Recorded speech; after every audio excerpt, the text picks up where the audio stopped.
तो हम पधार गए हैं आज आपके सामने अकाउंट का एक नया चैप्टर लेकर के, जिसमें आज हम चर्चा करने वाले हैं आपसे साझेदारी फर्म के पुनर्गठन मतलब रिकॉन्स्टिट्यूशन ऑफ पार्टनरशिप फर्म के बारे में। कल आप लोगों ने गुडविल समझा था और आज हम गुडविल के आगे की चर्चा करने वाले हैं। मतलब कि न्यूमेरिकल हमने फिर नहीं बताया, बस आप इंतजार करिए हमारे नए वाले बोर्ड का, डिजिटल बोर्ड का, उसमें हम न्यूमेरिकल पढ़ेंगे, है ना। थ्योरी वाइज अपन धीरे धीरे आगे बढ़ रहे हैं। तो थ्योरी वाइज जो अपन आगे बढ़ने वाले हैं, तो ये एक नया चैप्टर है, एक नया टॉपिक है। साझेदारी फर्म के पुनर्गठन से आप क्या समझते हैं, मतलब what do you mean by reconstitution of partnership firm, right it's conditions. Very important question है, बड़ा ही सस्ता सुंदर टिकाऊ सा क्वेश्चन है, समझ में अच्छे से आएगा। तो चलिए स्टार्ट करते हैं अपने केबीटी सीरीज का 6वां दिन। डे 6 में आज हम इसके बारे में जानेंगे। पुनर्गठन को हम रिकॉन्स्टिट्यूशन कहते हैं। पुनर्गठन को हम क्या कहते हैं, रिकॉन्स्टिट्यूशन। रिकॉन्स्टिट्यूशन का तात्पर्य होता है रीस्टार्ट करना। रीस्टार्ट करना मतलब कि दोबारा से अपनी फर्म को शुरू करना, लेकिन फर्म को नहीं शुरू करना, अपने काम को शुरू करना। मतलब कि हमारा जो एग्रीमेंट होता है वो पुराना वाला एग्रीमेंट टूट जाता है और पुराने एग्रीमेंट को कट करके अपन एक नया एग्रीमेंट बनाते हैं। तो ये जो रीस्टार्ट, जैसे कि आपका मोबाइल रीस्टार्ट होता है, तो बस मोबाइल एक बार बंद होता है, बंद होकर के फिर से चालू हो जाता है। क्या उसमें गया रखा हुआ कोई डाटा कहीं जाता है? हाँ, मोबाइल का डाटा कहीं भी नहीं गायब होता। उसी तरीके से हमारी फर्म का जो कार्य है वो चलता रहेगा, हमारी फर्म चालू रहेगी, फर्म का व्यापार चालू रहेगा, सिर्फ परिवर्तित होगा तो क्या, हमारे द्वारा बनाया गया एग्रीमेंट। इसको और अच्छे तरीके से हम समझ सकते हैं। आप लोगों को पता ही होगा, सबसे पहले दिन की अगर बात करें, डे 1 की बात करें, जहां पर हमने जाना था साझेदारी की विशेषताओं के बारे में। तो साझेदारी की जो विशेषता थी दूसरे नंबर की, उसमें हमने क्या बताया था, पारस्परिक संबंध या अनुबंध, मतलब कि म्यूचुअल रिलेशन और एग्रीमेंट। मतलब कि साझेदारों को आपस में समझौता या एग्रीमेंट करना कंपलसरी होता है। तो भैया एग्रीमेंट तो होगा। एग्रीमेंट दो तरीके से हो सकता है, लिखित भी हो सकता है और मौखिक भी। मैं ऊपर मौखिक लिख दे रहा हूं, मतलब ओरल भी हो सकता है और रिटन भी हो सकता है। अगर हम लिखित समझौता बना रहे हैं, यानी कि अगर हम रिटन एग्रीमेंट कर रहे हैं, तो रिटन एग्रीमेंट को ही क्या कहा जाता है, साझेदारी संलेख, मतलब कि पार्टनरशिप डीड कहा जाता है। और यही जो साझेदारी संलेख है ना, साझेदारी समझौता, इसी में अगर किसी भी प्रकार का कोई भी परिवर्तन हो गया, कोई भी चेंजेस आ जाते हैं, तो उसी चेंजेस को ही क्या कहा जाता है, साझेदारी फर्म का पुनर्गठन, मतलब कि रिकॉन्स्टिट्यूशन ऑफ पार्टनरशिप फर्म। समझ में आई होगी मेरी बात आप लोगों को, कि सभी साझेदारों को एग्रीमेंट करना कंपलसरी होता है, सभी साझेदारों को समझौता करना अनिवार्य होता है। यह समझौता दो प्रकार से होता है, मौखिक भी हो सकता है और लिखित भी हो सकता है, यानी कि ओरल भी हो सकता है और रिटन भी हो सकता है। अगर ओरल है तब तो कोई बात है नहीं भैया, लेकिन अगर अपन लोगों ने रिटन एग्रीमेंट किया है, यानी कि लिखित समझौता अगर हमने किया है, तो लिखित समझौता जो होता है उसी को क्या कहा जाता है, साझेदारी संलेख कहा जाता है। और साझेदारी संलेख में होने वाले परिवर्तन को ही हम क्या कहते हैं, साझेदारी फर्म का पुनर्गठन कहते हैं, मतलब कि रिकॉन्स्टिट्यूशन ऑफ पार्टनरशिप फर्म कहते हैं। तो मेरे ख्याल से आपको रिकॉन्स्टिट्यूशन का मतलब तो समझ में आ गया होगा। फर्म बंद नहीं होगी बेटा, सिर्फ और सिर्फ आपका एग्रीमेंट चेंज होता है। यहां पर क्यों चेंज होता है, उसी की दशाओं के बारे में, यानी उसी की कंडीशंस के बारे में हम अभी आगे चर्चा करेंगे कि भैया ऐसी कौन सी आवश्यकता पड़ जाती कि आपको पुराने एग्रीमेंट को तोड़ करके एक नया एग्रीमेंट बनाना पड़ता। तो अभी हम चर्चा करने वाले हैं। फिलहाल इसको पारिभाषिक तौर पे कैसे लिखेंगे ये देख लीजिए। फर्म की विद्यमानता को प्रभावित किए बिना, मतलब फर्म विद्यमान रहेगी, फर्म चलती रहेगी, फर्म को बंद नहीं करना है। फर्म की विद्यमानता को प्रभावित किए बिना ही साझेदारों के मध्य जो आपसी संबंध हैं उनमें होने वाले परिवर्तन को ही हम क्या कहते हैं, फर्म का पुनर्गठन। 5 साझेदार थे, एक साझेदार फर्म को छोड़ के जाने को सोच रहा है ना, तो परिवर्तन हुआ, बस यहां पे साझेदारी फर्म मतलब फर्म का पुनर्गठन होगा। 5 साझेदार थे, 2 और आ गए, 7 साझेदार हो गए। भैया कुछ परिवर्तन हुआ, पहले 5 लोग थे फर्म में, अब कितने हो गए, 7 हो गए। तो ये परिवर्तन हुआ। तो यही सब परिवर्तन जो होते हैं, इन्हीं सब परिवर्तनों को क्या कहा जा रहा है यहाँ पर कि साझेदारों के मध्य आपसी संबंधों में होने वाले परिवर्तन को ही हम क्या कह रहे हैं, पुनर्गठन। पुनर्गठन का सीधा सा तात्पर्य सिर्फ क्या है, परिवर्तन है। काहे में परिवर्तन, पार्टनरशिप डीड में। ये क्या होती है, रिटर्न एग्रीमेंट जो होता है उसी को तो पार्टनरशिप डीड कहते हैं।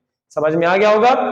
फिर से, फर्म की विद्यमानता को प्रभावित किए बिना ही साझेदारों के मध्य आपसी संबंधों में होने वाले परिवर्तन को हम फर्म का पुनर्गठन कहते हैं। आप इसका स्क्रीनशॉट ले लीजिए।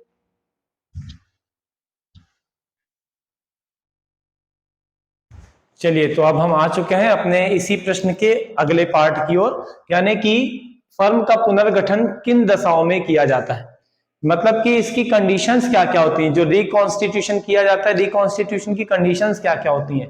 तो रिकॉन्स्टिट्यूशन की कंडीशंस, ये 5 कंडीशंस होती हैं जो आपके सामने लिखी हुई हैं। सबसे पहली कंडीशन है लाभ विभाजन अनुपात में परिवर्तन होने पर, यानी कि change in mutual profit sharing ratio. 3-4 साझेदार थे और अपने लाभ हानि को क्या कर रहे थे, मतलब देखिए, पहली बात तो आपको मैं ये बता, आप तो वो हटा दिया है मैंने कि भैया मैंने यहाँ पे लिखा था ना, आप थोड़ा पीछे जाके देख सकते हैं कि रिकॉन्स्टिट्यूशन ऑफ पार्टनरशिप फर्म किसको कहते हैं, तो पार्टनरशिप डीड में होने वाले चेंज को रिकॉन्स्टिट्यूशन कहते हैं। चेंज यानी कि साझेदारी संलेख में होने वाले परिवर्तन को ही फर्म का पुनर्गठन कहा जाता है। चेंज तो यहाँ पे तो पहले ही बता दिया गया, change in mutual profit sharing ratio, यानी लाभ विभाजन अनुपात में क्या हो जाएगा, परिवर्तन होगा। तो वो तो सीधा सीधा यहाँ पर लिखा हुआ। फिर भी आपको एग्जांपल के तौर पे बता दें कि पहले जो 3 साझेदार थे, तीनों क्या करते थे, पूंजी के अनुपात में, कैपिटल रेशियो में प्रॉफिट लॉस बांटते थे। मतलब एक इंसान ने क्या किया था, 3 लाख रुपए की पूंजी लगाई थी, दूसरे ने 2 लाख रुपए की लगाई थी, तीसरे ने 1 लाख रुपए की लगाई थी। तो ये अपने प्रॉफिट लॉस को ऐसे ही डिवाइड कर रहे थे कि भैया 3:2:1, 3:2:1 में डिवाइड कर रहे थे। मतलब कि ये जितना भी प्रॉफिट लॉस होता था, इससे ये अपनी एक सब्जी वाली रोटी खरीदते थे, पिज्जा, और उसको ऐसे करके क्या 6 टुकड़े में डिवाइड कर लेते थे। 1 2 3 टुकड़े पहला साझेदार ले लेता था, 2 टुकड़े दूसरा साझेदार ले लेता था, 1 टुकड़ा तीसरा साझेदार ले लेता था। 2-4 साल तक तो ऐसा चला। अब ये जो तीसरा वाला था उसको बड़ा खराब लग रहा था, उसने सोचा कि ऐसा नहीं भैया, ऐसा करते हैं कि अब लाभ हानि बराबर बराबर ही बांटना है। तो इन्होंने क्या किया कि इसके पास ये तो 3 लाख था, इसने 1 लाख रुपए और ले आया, तो इसकी भी पूंजी कितनी होगी, 3 लाख, और इसके पास 1 लाख रुपए ये लगा चुका था, 2 लाख रुपए ये भी ले आया, तो इसकी भी पूंजी होगी 3 लाख। यानी अब लाभ हानि कैसे चलेगा, बराबर बराबर, 3 बन जा 3, 3 एकम 3, 3 एकम 3, 1 1 1 आ गया। तो अब ये अपने लाभ हानि को ऐसे बांट रहे हैं, यानी कि जितना भी प्रॉफिट लॉस होता है उसके कितने टुकड़े करते हैं, 3। 1 लेता है पहला वाला, 1 लेता है दूसरा वाला, 1 लेता है तीसरा वाला। 9 टुकड़े भी कर सकते थे, तुम जितने चाहो उतने कर सकते हैं, लेकिन बांटे जाएंगे बराबर बराबर। तो पहले इनका लाभ हानि अनुपात 3:2:1 था, 3:2:1 था, जो अब बदल कर क्या हो गया, बराबर बराबर बराबर हो गया है। ठीक है ना। तो इस तरीके से लाभ विभाजन अनुपात में परिवर्तन हुआ, और इसी परिवर्तन को हम क्या कहते हैं, पुनर्गठन। यानी कि अगर फर्म के साझेदार अपने प्रॉफिट शेयरिंग रेशियो को चेंज करते हैं, यानी कि अपने लाभ विभाजन अनुपात को परिवर्तित करते हैं, तो इस परिवर्तन को ही क्या कहा जाएगा, पुनर्गठन कहा जाएगा। मतलब फर्म का रिकॉन्स्टिट्यूशन हो जाएगा। दूसरी बात, नए साझेदार का प्रवेश। अभी फर्म में कितने साझेदार थे, 3 साझेदार थे। जो भी प्रॉफिट लॉस था कितने लोगों में बराबर बराबर बांटा जा रहा था, 3 लोगों में बांटा जा रहा था। अब भैया इनको आवश्यकता पड़ी होगी, फर्म का काम नहीं हो पा रहा होगा, फर्म को थोड़ा और फर्म का विस्तार करना होगा, यानी अपने बिजनेस को और इंक्रीज करना होगा। तो ऐसी कंडीशन में इनको एक साझेदार की और आवश्यकता है। तो जब एक साझेदार की इनको और आवश्यकता महसूस हो रही है, तो ये क्या करेंगे भैया, किसी ना किसी को एडजस्ट करेंगे ही है। तो जब इनके फर्म में एक और साझेदार आ गया, तो पहले जो लाभ हानि 3 लोगों में बांटा जा रहा था, वही लाभ हानि अब कितने लोगों में बांटा जाएगा, 4 लोगों में। बराबर बराबर ही बांट रहे हैं, लेकिन कितने लोगों में बांट रहे हैं, 4 में। परिवर्तन हुआ कि नहीं हुआ, हुआ ना। तो बस इसी परिवर्तन को क्या कहते हैं, पुनर्गठन। यानी कि अगर हमारे फर्म में कोई नया साझेदार आता है, तो आने के बाद उसको कुछ ना कुछ तो दोगे भाई, फ्री में तो नहीं चलेगा, है ना। तो वो जो भी उसको अपन लाभ का जितना भी हिस्सा प्रदान करते हैं, तो फिर हिस्सा अगर आप दे ही रहे हैं, तो इस तरीके से परिवर्तन तो होगा। और इसी तरीके से होने वाले परिवर्तन को क्या कहते हैं, पुनर्गठन। सामान्य भाषा में नए साझेदार का प्रवेश होने पर फर्म का जो भी लाभ हानि होता है, वह और ज्यादा भागों में बांटा जाने लगता है। जैसे कि पहले 3 भागों में बांट रहे थे तो उसको अब कितने भागों में बांटेंगे, 4 भागों में। तो इस तरीके से साझेदारों के लाभ हानि अनुपात में फिर परिवर्तन हुआ और इस परिवर्तन को ही हम क्या कहेंगे, पुनर्गठन कहेंगे, यानी कि इस चेंजेस को ही अपन क्या कहेंगे, रिकॉन्स्टिट्यूशन कहेंगे। अब आने पे परिवर्तन हुआ है तो भाई जाने पे भी परिवर्तन होगा ही करेगा।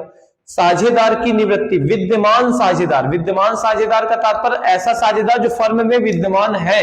ये 4 साझेदार हैं फर्म में, विद्यमान साझेदार कहलाएंगे। अब इनमें से चारों साझेदार अपने लाभ हानि को बांट रहे थे, इसमें से एक साझेदार कहता है कि भैया मैं फर्म में नहीं रहना चाहता हूं, मैं फर्म को छोड़ करके जाना चाहता हूं। तो भैया अगर ये साझेदार फर्म को छोड़ के चला जाएगा तो जो लाभ हानि अभी कितने लोगों में बांटा जा रहा था, 4 में, अब कितने लोगों में बांटा जाएगा, 3 में। परिवर्तन हुआ ना।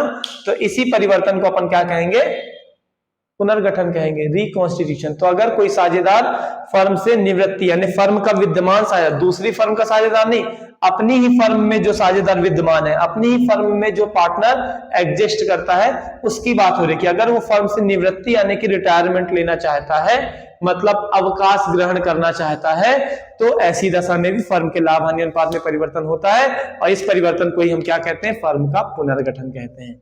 Same condition death of partner में भी होगी। अगर 4 साझेदारों में से किसी एक साझेदार की मृत्यु हो जाती है यानी डेथ हो जाती है तो वो अब कुछ नहीं कर सकता, कहां से आएगा दोबारा आपके साथ काम करने के लिए। तो ऐसी दशा में भी जो चारों लोग के बीच में प्रॉफिट लॉस डिवाइड किया जा रहा था, अब कितने में डिवाइड किया जाएगा, 3 में। फिर परिवर्तन हुआ, परिवर्तन को ही हम क्या कहते हैं, पुनर्गठन कहते हैं। लास्ट कंडीशन आती है 2 फर्मों का एकीकरण। 2 फर्मों का एकीकरण यानी कि अमलगमेशन ऑफ 2 पार्टनरशिप फर्म। एक ही प्रकार का करने वाली जितनी भी काम करने वाली जितनी फर्में होती है ना, उनका आपस में क्या होता है, आपस में कंपटीशन चलते रहता है, प्रतिस्पर्धा चलती रहती है।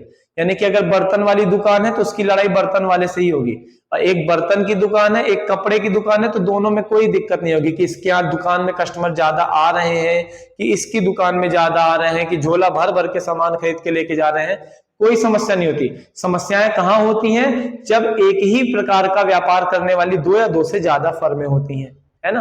तो एक ही प्रकार का व्यापार करने वाली 2 से ज्यादा, 2 या 2 से अधिक फर्मों में जब प्रतिस्पर्धा यानी कि लड़ाई झगड़ा बढ़ने लग जाता है, तो ऐसी कंडीशन में क्या होता है, ये प्रतिस्पर्धा को समाप्त करने के लिए क्या निर्णय लेते हैं, प्रतिस्पर्धा को समाप्त करने के लिए आपस में मिल करके काम करने की सोचते हैं कि चलो भैया, तो अपन दोनों मिल करके काम करने लग जाते हैं। तो इसी को क्या कहा जाता है, एकीकरण कहा जाता है। मतलब कि जब 2 ऐसी फर्में जो एक ही प्रकार का व्यापार कर रही थी, अपने आपस की प्रतिस्पर्धा यानी कंपटीशन को खत्म करने के लिए जब मिल करके व्यापार करने का प्रयास करती हैं, तो इसे हम 2 फर्मों का एकीकरण के नाम से जानते हैं। ऐसी दशा में भी परिवर्तन होता है। इस फर्म में 6-7 पार्टनर थे, इसमें भी 6-7 पार्टनर थे, मिल जाएंगे 14 पार्टनर हो जाएंगे। 1-1 लाख रुपए इन्होंने भी पूंजी लगाई थी, 1-1 लाख रुपए इन्होंने भी लगाई थी, तो इनके फर्म की टोटल कैपिटल 7 लाख थी, इनकी भी 7 लाख थी, टोटल जोड़ करके कितने हो गए, 14 लाख हो गई। मैनेजर्स चेंज हो जाएंगे, कंप्यूटर का काम करने वाला चेंज हो जाएगा, सेल्समैन यानी कि जो सेलिंग का काम करते हैं वो चेंज हो जाएंगे, चेंज हो, काफी सारे बदलाव आते हैं ऐसी दशा में भी। अब ऐसी दशा में भी जब बदलाव आ रहे हैं यानी परिवर्तन हो रहा है यानी चेंजेस हो रहे हैं, उसी चेंजेस को हम क्या कहेंगे, फर्म का पुनर्गठन यानी कि रिकॉन्स्टिट्यूशन ऑफ पार्टनरशिप फर्म। मैंने तो भाई अपना पूरा प्रयास किया है कि मैं आपको इस प्रश्न को समझा सकूं। अब पता नहीं आपके कितने दिमाग में चढ़ा, फिर भी आपको ये दशाएं तो याद होनी चाहिए। पहली आखिरी आप याद कर लीजिए, बीच की मैं याद करा दे रहा हूं। पहली क्या है दशा, लाभ विभाजन अनुपात में परिवर्तन होने पर, change in mutual profit sharing ratio. Last क्या है, 2 फर्मों का एकीकरण। अब बीच वाली जो है इनको अपन कहते हैं आना यानी admission of a new partner, जाना यानी रिटायरमेंट ऑफ पार्टनर, और तीसरी कंडीशन होती है आपकी टपक जाना, मतलब डेथ ऑफ पार्टनर। तो आप ऐसे से याद कर सकते हैं। सबसे पहले तो भैया लाभ विभाजन अनुपात में परिवर्तन होने पर यानी change in mutual profit sharing ratio, आना यानी admission of a new partner, जाना यानी कि रिटायरमेंट ऑफ पार्टनर, सॉरी आना मतलब admission of a new partner, जाना मतलब रिटायरमेंट ऑफ पार्टनर, और टपक जाना मतलब डेथ ऑफ पार्टनर। लास्ट क्या है, दोनों फर्मों को मिला करके व्यापार करना यानी कि अमलगमेशन ऑफ 2 पार्टनरशिप फर्म। ये क्वेश्चन भी आपका कंप्लीट हो गया है। इस चैप्टर में एक ही क्वेश्चन और है, त्याग अनुपात और प्राप्ति अनुपात में अंतर, difference between sacrificing ratio and gaining ratio. तो वो तो न्यूमेरिकल के आधार पे आपको समझ में आएगा हालांकि, और जब आप लोग अभी ये चैप्टर आप जो पढ़ रहे हैं इसमें आपको इसके न्यूमेरिकल मिलने वाले हैं। इसके बाद इस नाम से एक नया चैप्टर मिलेगा जिसमें सिर्फ आने के बारे में रहेगा कि भैया कोई साझेदार आ रहा है तो हम तीन लोग जो भी खा रहे थे, अब चौथा साझेदार भी आ रहा है तो अपने अपने हिस्से से थोड़ा थोड़ा सा निकाल करके अब इसको भी देना पड़ेगा, है बात कि नहीं, तब ना इसका भी काम चलेगा। तो मतलब उसमें सैक्रिफाइस रेशियो ही आप पढ़ने वाले हैं। और यहाँ पे दोनों चैप्टर जो है इनको मिला करके दिया गया है एक साथ, ये तो है ही नहीं आपने, ये मिला करके आपको एक साथ दिया गया है। इस चैप्टर में आप लोगों को बताया जाएगा कि कोई साझेदार यानी कि कोई पार्टनर अगर आपके पास आ रहा है, कोई पार्टनर अगर आपके पास आ क्यों रहा है, जा रहा है, तो वो अपना हिस्सा छोड़ के जाएगा तो इसके हिस्से को कौन खाएगा, यही सभी साझेदार खाएंगे। तो यहाँ पर आप ये पुराने साझेदार प्राप्त करते हैं यानी कि गेन करते हैं। तो यहाँ पे आप सैक्रिफाइसिंग रेशियो यानी त्याग अनुपात के बारे में पढ़ेंगे और यहाँ पे आप प्राप्ति अनुपात के बारे में डिटेल से पढ़ने वाले न्यूमेरिकल में। फिर भी इनके बीच में जो अंतर है वो मैं थोड़ा सा आपको बताना चाह रहा हूं ऐसे शॉर्ट में, ताकि थोड़ी बहुत समझ बन जाए कि ये होते क्या है, ठीक है ना, और काम आएंगे ऐसा नहीं है। ये भी एक इंपॉर्टेंट क्वेश्चन है, और एक तो ये क्वेश्चन और दूसरा जो मैं बताने जा रहा हूं त्याग और प्राप्ति अनुपात में अंतर, ये दो क्वेश्चन में एक हर साल आता ही आता है। दोनों में से एक क्वेश्चन तो आपका डन है कि आएगा ही आएगा। इसका डिटेल जैसा मैंने बोला है मैं लिख करके आपको फिर अवेलेबल कराऊंगा, बस इस पे काम चालू है। चलिए, तो अगर हम बात करें सैक्रिफाइस रेशियो की, जिसको हम त्याग अनुपात कहते हैं,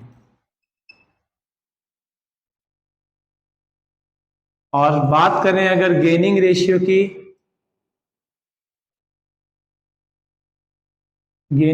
की, इसको हम क्या कहते हैं, प्राप्ति अनुपात। जब ऑब्जेक्टिव में पूछा जाता है तो इसके नाम बहुत चेंज कर दिए जाते हैं, कभी प्राप्ति अनुपात कहा जाता है, कभी इसको नफे का अनुपात कहा जाता है, कभी इसको लाभ अनुपात कहा जाता है, मतलब लाभ प्राप्ति अनुपात कह दिया जाता है ना। तो थोड़ा सा समझिएगा, लाभ प्राप्ति अनुपात हो, प्राप्ति अनुपात हो, नफे का अनुपात हो, सब गेनिंग रेशियो ही कहलाता है। यहां पे क्या होता है, सबसे पहले हम इसके फॉर्मूले की चर्चा कर लेते हैं। फॉर्मूला इसका होता है, देखिए सबसे पहले जैसे ओल्ड और न्यू रेशियो, ओल्ड रेशियो और न्यू रेशियो यानी कि पुराना अनुपात नया अनुपात करके आता है। जैसे अगर मैं त्याग अनुपात की बात करूं तो अभी ये साझेदारों का अनुपात क्या है, एक भाग ये ले रहा है, एक भाग ये ले रहा है, एक भाग ये ले रहा है, 1/3, 1/3, 1/3। लेकिन जैसे इनके फर्म में 4 साझेदार आ जाएंगे तो इनके फर्म का पार्टनर का रेशियो क्या हो जाएगा, 1, 1, 2, 1, 3, 1, 4, यानी 1/4, 1/4, 1/4 और 1/4। तो यहाँ पे परिवर्तन होगा कि नहीं होगा, तो बस यही बात है। तो मतलब ये जो पहले से जो अनुपात दिया जाता है उसको अपन क्या कह देंगे, पुराना अनुपात, ओल्ड रेशियो। जो बाद में दिया जाएगा इसको हम क्या कह देंगे, न्यू रेशियो। तो इसके आधार पे जो परिवर्तन हो रहा है उसी को अपन जो कैलकुलेट करेंगे वो सैक्रिफाइसिंग और गेनिंग रेशियो कहलाता है।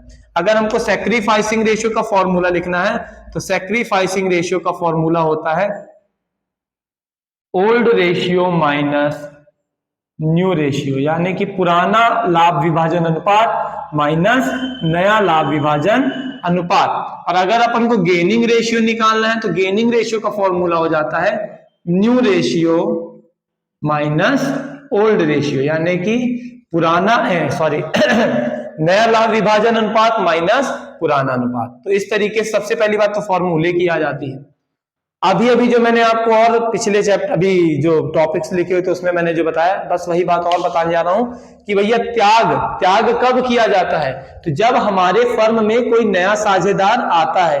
क्योंकि आप अकेले बैठे बैठे यहाँ खा रहे थे, एक और इंसान आ गया, वो आपका मुंह तो नहीं ताकेगा, कहोगे ना भाई अरे यार थोड़ा सा आप भी खाइए, है ना। तो बस वही बात है। तो त्याग कब किया जाता है, जब साझेदार का प्रवेश होता है, यानी नए साझेदार के प्रवेश के समय,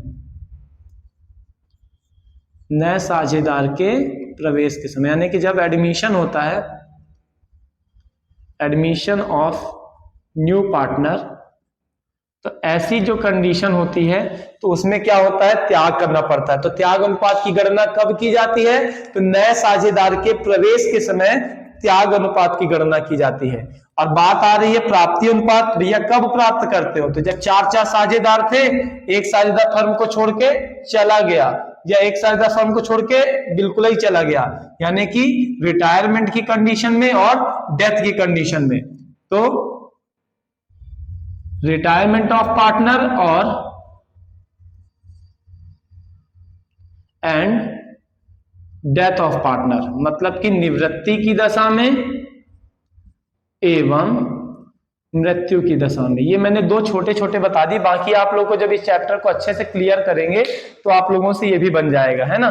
फिलहाल आप लोग 2 डिफरेंसेस को ध्यान से देखिए, आगे बता सकते हैं, है ना। त्याग अनुपात क्या है भैया, तो त्याग अनुपात में आप पहले इसका फॉर्मूला लिख दीजिए कि old ratio minus new ratio, पहले परिभाषा लिखिएगा, फिर सेकंड नंबर पे फॉर्मूला लिखिएगा, है ना। और प्राप्ति अनुपात का सूत्र क्या होता है, formula new ratio minus old ratio. प्राप्ति त्याग अनुपात की गणना कब की जाती है, तो नए साझेदार के प्रवेश के समय त्याग अनुपात की गणना की जाती है, और जब साझेदार फर्म को छोड़ के जाता है या बिल्कुल चला जाता है तो ऐसी कंडीशन में किस अनुपात की गणना की जाती है, प्राप्ति अनुपात या गेनिंग रेशियो की गणना की जाती है। हाँ, इसके बाद और जब साझेदार आता है जाता है ना, तो इसके बाद यहाँ पर एक अकाउंटिंग स्टैंडर्ड 26 पढ़ेंगे, उसके अनुसार इनके पूंजी खातों को क्रेडिट किया जाता है, तो इनके पूंजी खातों को डेबिट किया जाता है। ये सब चीजें आने वाली हैं, लेकिन जब तक आप लोग अकाउंटिंग स्टैंडर्ड 26 नहीं पढ़ोगे तो फिर इनको रटना ही पड़ेगा। समझ के आधार पर अगर आपकी बात कही जाए तो समझ के आधार पे भी 2 ही आपको समझ में आएंगे डिफरेंस, इसीलिए मैं 2 डिफरेंस पर बात कर रहा था। चलिए आज के लिए इतना ही, कल फिर से लेकर के उपस्थित होंगे थ्योरी के चैप्टर्स, ठीक, मतलब थ्योरी के क्वेश्चंस। तब तक लगे रहिए, ऑल द बेस्ट। अब की बार 490 पार।